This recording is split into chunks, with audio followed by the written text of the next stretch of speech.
Diputado de la Carbonara, Claudio. Tiene la palabra. Gracias, señor presidente. Sí, sí.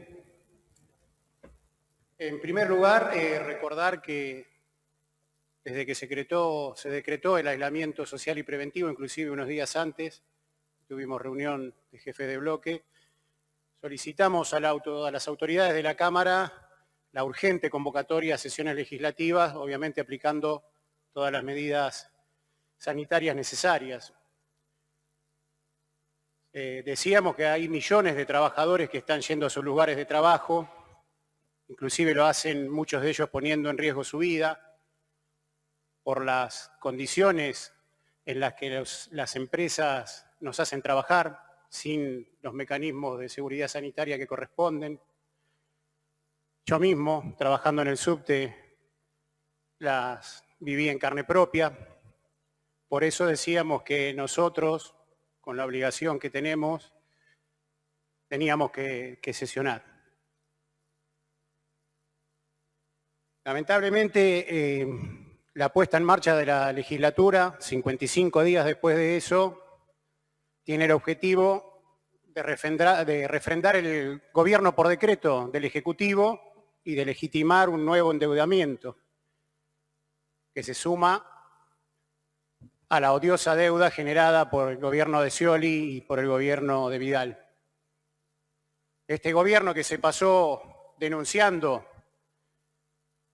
que la gestión anterior dejó tierra arrasada, ya pagó 300 millones de dólares de una deuda que ni siquiera se investigó, de una deuda que no tiene nada que ver con las necesidades del pueblo trabajador, que siguen siendo postergadas. Todo esto, obviamente, por no tocarle un peso a las grandes fortunas, a los grandes empresarios, a los terratenientes. Ahí en algún momento se planteó desde el Ejecutivo Nacional un proyecto de este tipo que todavía brilla por su ausencia. El Gobierno Nacional también sacó un decreto prohibiendo los despidos, que evidentemente es papel mojado. Las patronales continúan despidiendo, continúan suspendiendo, continúan rebajando salarios, acordando con las centrales sindicales y obviamente, lamentablemente, los diferentes ministerios de trabajo avalando esos acuerdos en contra de la clase trabajadora. En nuestra provincia son miles los trabajadores despedidos en la construcción, en los comercios, en los bares, en los restaurantes, en tantos otros lugares que cierran, despiden y que ni siquiera queda registro de ellos. Ya son cerca de 3 millones los que sufren alguno de estos problemas, o despidos, o suspensiones, o rebajas salariales, o la combinación de algunas. La mayoría de ellos, o una gran parte de ellos, en la provincia de Buenos Aires. El ejemplo de esto, un ejemplo que me tocó vivir muy de cerca, son los trabajadores del frigorífico Penta. 250 trabajadores que por el lockout de la patronal se quedaron sin cobrar, siguen sin trabajo, siguen en la calle, que cuando estaban reclamando sufrieron una brutal represión por parte de la policía bonaerense. Inclusive ese día yo estuve ahí y los propios trabajadores me contaban muy apenados, muy golpeados, porque quedaron varios de ellos gravemente heridos, que o se morían de hambre o los mataba el virus. Esa era la opción que tenían estos trabajadores.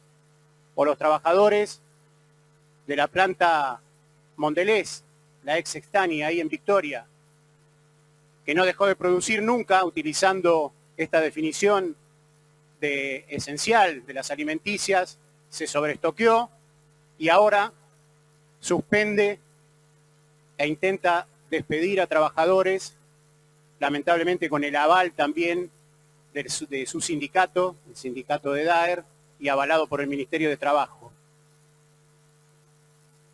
Es una situación terrible para millones de trabajadores.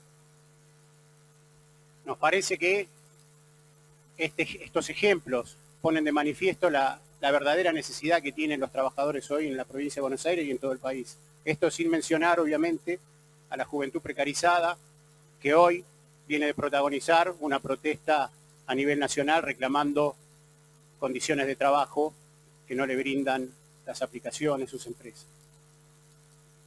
Pero también tenemos otros ejemplos, los ejemplos contrarios de cómo los trabajadores se organizan para responder realmente en función de las necesidades de nuestra clase, los efectos de la pandemia, como los compañeros de la cooperativa Madigraf, ahí en Garín, que se pusieron a reconvertir parte de la producción para hacer alcohol en gel, para hacer barbijos, para hacer una serie de elementos de protección sanitaria que después donan a los hospitales de la zona, que muchos de ellos no tienen insumos para poder atender a los habitantes del barrio, a los habitantes de la zona.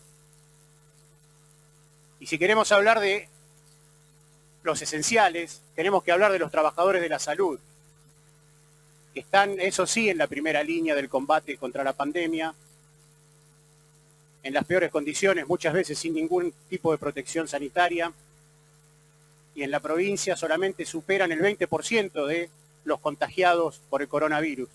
Acá tenemos el ejemplo muy cerca del Hospital San Martín, donde producto de esa desidia en la que trabajan, porque no se le garantiza por parte del Estado las condiciones que corresponden, hay más de 100 trabajadores aislados sin saber todavía si están contagiados o no.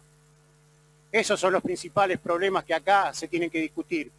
Los que sufren hoy los millones y millones de bonaerenses en una provincia que concentra el 55% de los pobres. Desde el Frente de Izquierda presentamos proyectos que buscan respuesta concreta a las necesidades de las grandes mayorías obreras y populares. Asumimos esta banca con ese compromiso para defender la agenda de los trabajadores y para ponerla al servicio de las luchas. Con ese compromiso, obviamente nosotros vamos a rechazar este proyecto. Nos parece, insisto, que no tiene nada que ver con darle respuesta a las necesidades reales de las enormes mayorías de trabajadores, de sectores populares, de jóvenes precarizados en la provincia de Buenos Aires. Obviamente pasa lo mismo en el resto del país. Le agradezco por la palabra, señor presidente.